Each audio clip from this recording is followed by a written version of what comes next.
Boa noite, família, graça e paz, graças a Deus, tudo bem?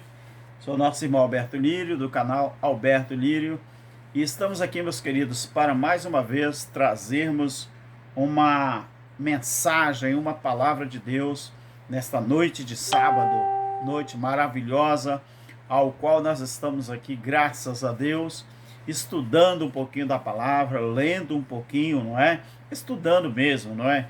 E também escrevendo. E agora vamos compartilhar com meus queridos irmãos um pouco sobre a graça de Deus. Querido, continue se inscrevendo no nosso canal, continue deixando o seu like, compartilhando e também deixando na aba aí dos comentários a sua opinião. Querido, não é preciso você concordar comigo, não é preciso, mas gostaria só que você pudesse entender. Se você não entender, se você não concorda, não tem problema nenhum. Afinal de contas, nós queremos inscrito no canal, mas não precisa necessariamente concordar ou discordar. Se você chegar ao alcance desse entendimento, maravilha. Mas se você quiser, por curiosidade, só ouvir, não é, a palavra, amém, então, graças a Deus, não é? E depois que você se inscrever no nosso canal, você deixa aí a sua opinião, compartilhe, ative o sininho de notificação, tá bom, meu querido? E uma coisa muito importante, tá? O seu like, que é muito importante. Hoje eu quero falar, meu querido, sobre uma coisa muito importante para as nossas vidas. Eu gostaria que você pudesse entender e quem sabe também deixar aqui, abrir o seu entendimento para que você possa entender e também, quem sabe, você é da mesma opinião. Eu estou aqui ajeitando minha Bíblia, tá, meus queridos? Aqui está a minha Bíblia, a palavra de Deus. E eu gostaria de deixar aqui em João no capítulo 12, tá bom? João no capítulo 12, acompanhe comigo aí, tá bom? E vamos compartilhar junto, vamos aprender junto a palavra de Deus. E hoje eu quero falar sobre a Páscoa e o véu rasgado e o verdadeiro significado. É isso mesmo que você ouviu. O véu rasgado e o verdadeiro significado. Mas nós vamos olhar aqui a Bíblia, no capítulo 12 de João, a partir do versículo 12, onde fala assim: no dia seguinte, a grande multidão que viera no dia seguinte, a grande multidão que viera à festa ouviu que Jesus estava no caminho de Jerusalém. O que eles fizeram? Tomaram ramos de palmeiras e saíram ao seu encontro gritando: Hosanas, bendito é aquele que vem em nome do Senhor. Claro que essa palavra está no português, mas no hebraico eles disseram Baruch Vabá, Visei-me Adonai, que é a mesma coisa, né? Bendito é aquele que vem em nome do Senhor. E nós temos aqui que também eles falaram, tomaram ramo de palmeira e saíram ao seu encontro gritando: Hosanas, bendito é aquele que vem em nome do Senhor. Bendito, ó Rei de Israel. Jesus encontrou um jumentinho e montou nele, como está escrito: Não temas, ó filho de Sião, vê, o teu rei vem montado num filho de jumenta. A princípio, os seus discípulos, não entenderam tudo isso. Só depois que Jesus foi glorificado é que se lembraram de que essas coisas estavam escritas a respeito dele e que lhe haviam feito essas coisas. Lá em Isaías, no capítulo 62, o versículo 11, está aqui o que o profeta registrou, esta passagem. Ora, a multidão que estiveram com ele, quando chamaram a Lázaro do túmulo e o levantaram dentre os mortos, continuou a espalhar a notícia. Por isso que a multidão lhe saiu ao encontro. Então, eu quero continuar no versículo de número 23, que fala assim: Jesus respondeu: é chegada a hora em que o Filho do Homem será glorificado. Em verdade vos digo que se o grão de trigo caindo na terra não morrer, fica só, mas se morrer, produz muito fruto. Quem ama a sua vida, perdê-la-á. Mas quem a odeia a sua vida neste mundo, guardá-la-á para a vida eterna. Aquele que me serve deve seguir-me, e onde eu estiver, ali estará também o meu servo. E se alguém me servir, meu Pai o honrará. A Bíblia diz, a partir do versículo 28, uma coisa muito importante que nós temos que aprender. O significado real aqui, onde fala assim, verso 28. Pai, glorifica o teu nome.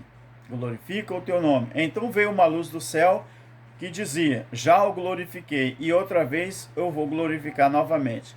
A multidão que estava ali e ouviu a voz, dizia que era um trovão. Outros diziam, um anjo lhe falou. Disse Jesus, não veio esta voz por causa de mim, mas por causa de vós. Agora é o tempo do juízo. Não veio esta voz por causa de mim, mas por causa de vocês. Agora é o tempo do juízo deste mundo, daquele mundo que eles viviam. Agora será expulso o príncipe deste mundo, mas quando eu for levantado da terra, atrairei todos a mim. Meus queridos, esta passagem, ela se refere ao que? A semana da Páscoa, a semana em que Jesus, ele estava entrando em Jerusalém. Qual era o propósito de Jesus entrar na semana da Páscoa em Jerusalém? Uma coisa eu quero te perguntar, meu querido. O véu rasgado e o verdadeiro significado. Você realmente sabe qual é o verdadeiro significado do momento em que o véu rasgou-se ali no templo? Vamos falar, Deus mandou, melhor dizendo, fogo na terra por 12 vezes. Nós vamos falar sobre o véu que se rasgou no templo e o verdadeiro significado. Nós vamos falar sobre dois aspectos. O aspecto cultural judaico e o aspecto bíblico. Tá bom, meus queridos? Para você entender. Porque é muito raro a gente ver muitos ensinadores ou pregadores pregar sobre a questão do véu rasgado lá no templo, mas não dá a explicação sobre os dois aspectos, né? O aspecto cultural e o aspecto bíblico. Então nós vamos falar sobre os dois aspectos. Primeiro, o aspecto cultural. Todo judeu, quando o filho dele morria, o filho desse judeu morria, qual era o hábito do judeu? O judeu, ele rasgava a sua veste. Ele pegava no bolso da sua veste, rasgava, levantava a mão para cima, porque a angústia era muito grande. Esse é o aspecto cultural.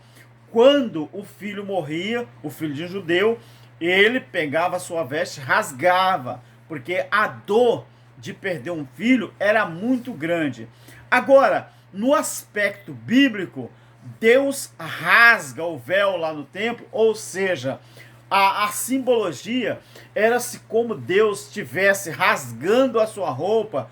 Quando Jesus disse tetelestai lá na cruz, quando Jesus disse está consumado, que Jesus estava entregando o Espírito, o véu do templo ali, ele se rasgou. Então, se na cultura judaica rasgar a roupa era uma dor na emoção, vamos dizer, a dor emocional, a dor física, né? E a dor mental, não é? Então, era muito grande. Então, quando Deus, ele também rasgou o véu no templo, ele estava transmitindo o quê? A dor. Ele estava transmitindo, claro que isso aqui é espiritual, ele estava transmitindo, né, o pavor, a dor, vamos dizer, que ele teve por causa do seu filho ali. Então, a dor do pai, no sentido cultural, fisicamente falando, era muito grande, né? Então, nós observamos aqui que a dor do pai, que era cultural, era muito grande. Então, nós observamos que, biblicamente falando, Deus estava mostrando com aquele acontecimento lá no templo, quando o véu se rasga, Deus estava mostrando ali o quê? Que a partir dali o povo ia experimentar, ia viver um novo e vivo caminho. Então, a dor do pai, no sentido cultural, era tremenda, mas a dor do pai, no sentido bíblico, também era. Só que a cultura e o divino ali estavam misturados. Quer dizer, tanto na cultura, né, física, no costume dos judeus, era triste por um lado, mas, biblicamente falando, estava misturada a cultura e o divino. Então, o sacrifício de Cristo, uma coisa que muita gente não sabe, que o sacrifício de Cristo ali, na cruz, ele foi simultâneo. Você sabia disso? Que quando Jesus disse, está consumado, ou tetelestai lá na cruz, ele está falando tetelestai lá na cruz, e Deus está falando tetelestai, ou está consumado, também lá no templo. Quer dizer, o véu rasgado está ligado ao acesso, não é? Que as pessoas iam poder ter com Deus. Então, esse sacrifício de Cristo lá na cruz, ele foi simultâneo. Por quê? No mesmo momento em que Cristo, ele gritou na cruz, tetelestai, está consumado, lá no templo estava oferecendo-se o sacrifício, estava oferecendo o cordeiro morto naquele mesmo momento ali no templo. Então aquele sacrifício ele foi simultâneo. Do mesmo momento que Cristo bradou na cruz, o véu do templo rasga, no mesmo momento em que o cordeiro estava sendo oferecido como sacrifício lá no templo pelos sacerdotes. Então, Cristo morreu, ele morreu na Páscoa, aquilo ali, meu querido, era integral. Aquele momento, Jesus, ele entrou 5 dias antes em Jerusalém, 5 dias antes do ritual, antes do sacrifício da Páscoa, Jesus entrou em Jerusalém. Então, se você observar uma coisa, é muito importante você observar isso aqui. É bom falar de Bíblia? É bom pregar Bíblia? Mas muito importante conhecer a cultura, principalmente a cultura judaica, para a gente criar ou para a gente observar o paralelo do que realmente aquele sacrifício ele significava. Tanto o sacrifício na cruz, quanto o sacrifício da Páscoa, naquele momento lá no templo. Então, Jesus Cristo, ele morreu na Páscoa integral. Ele entrou 5 dias antes em Jerusalém, porque o cordeiro tem que ser colocado, não é? Dentro da casa do judeu, também 5 dias, não é? Antes do sacrifício. Então, aqueles 5 dias, aquele cordeiro, ele era levado para o quarto do judeu, até hoje, né? Ainda existe essa cultura. 5 dias antes do sacrifício, o cordeiro, ele é levado para dentro do quarto do judeu, né? Que oferece sacrifício. Ali, o judeu amarra o cordeiro no pé da sua cama, e ali, durante 5 dias, ele fica cuidando daquele cordeiro. Ele tira uma coisa, tira outra, da água ou da comida, ele fica ali, só na observação, até o momento dele ser sacrificado. Então, o que o judeu fazia era isso, com o cordeiro. Ele levava o cordeiro para dentro de casa, amarrava no pé da cama e começava a preparar. Então, Jesus, ele entra também 5 dias antes para ser examinado pelos sacerdotes. Lembra, quando ele disse, está consumado, o véu se abriu. Então só podia entrar no dia do Yom Kippur. Lá, meus queridos, lá no templo, quando os sacerdotes pegavam aquelas brasas, não é, com a pá e com o sangue do animal, era colocado ali, jogado aquelas brasas, não é, e aquela fumaça subia, não é. Então você observa que no dia do Yom Kippur, não é, só podia o judeu, o sacerdote, ele só podia entrar nesse dia, né? Então ali era levado 11 tipos de ervas amargas, né, para compor aquele sacrifício. Então você observa bem, meus queridos, que quando Deus manda, Deus ele já mandou fogo na terra por 12 vezes, entendeu? A Arca da Aliança, ela continha ali dentro da Arca de Aliança 3 coisas que a Bíblia fala. Tinha ali as tábuas da lei, tinha ali a vara de Arão que floresceu e tinha ali o maná. Então por que foi colocado dentro da Arca da Aliança e ali era colocada a tampa, o propiciatório? Porque a Arca da Aliança, ela cobria aquilo ali. Então, primeiro, o maná escondido foi por causa da blasfêmia que os hebreus fizeram lá no deserto. Quando Deus mandou o maná, aquele alimento, o que eles, os hebreus, falavam? Meu, parece que Deus é mesquinho, só está mandando isso aqui para nós. Então aquilo ali ficava lá na Arca da Aliança, ficava lá no fundo.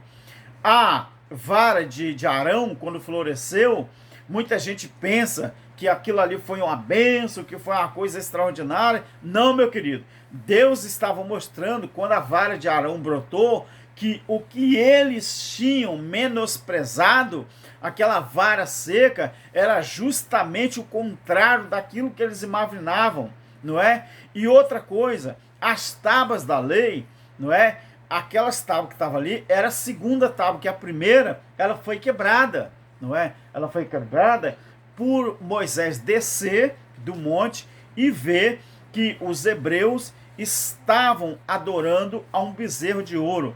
Então o que acontece ali, meus queridos? O que Deus queria mostrar com isso tudo? Na cultura judaica.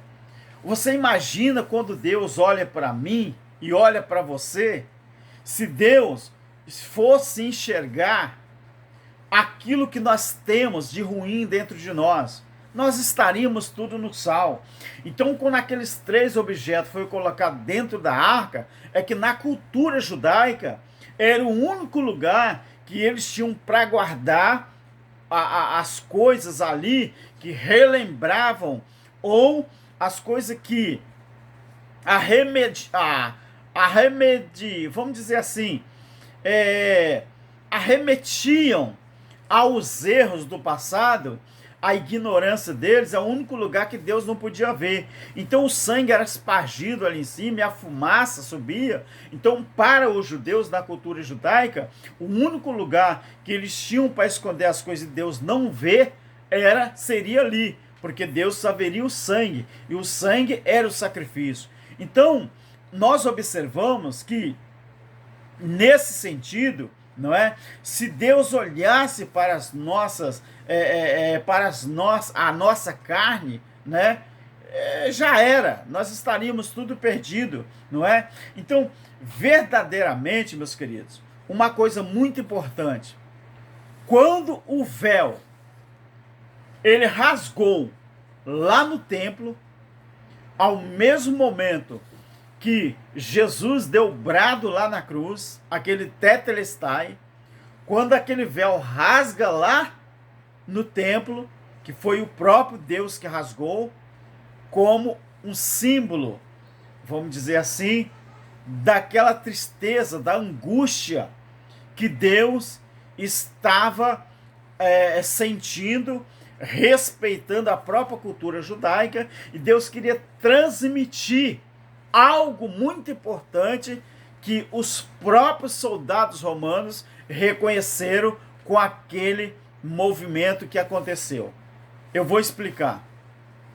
Você lembra qual foi o comentário dos soldados romanos, quando Jesus deu o brado na cruz e falou: está cumprido o tetelestai, e o véu do templo se rasgou lá em Jerusalém, lembra que os soldados falaram?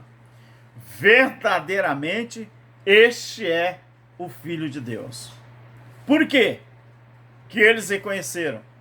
Porque o véu do templo rasgou e aquilo ali só podia ser obra de outro mundo, obra espiritual, ao mesmo momento que Cristo deu o brado na cruz. Então foi reconhecido ali que Jesus verdadeiramente era o Filho de Deus.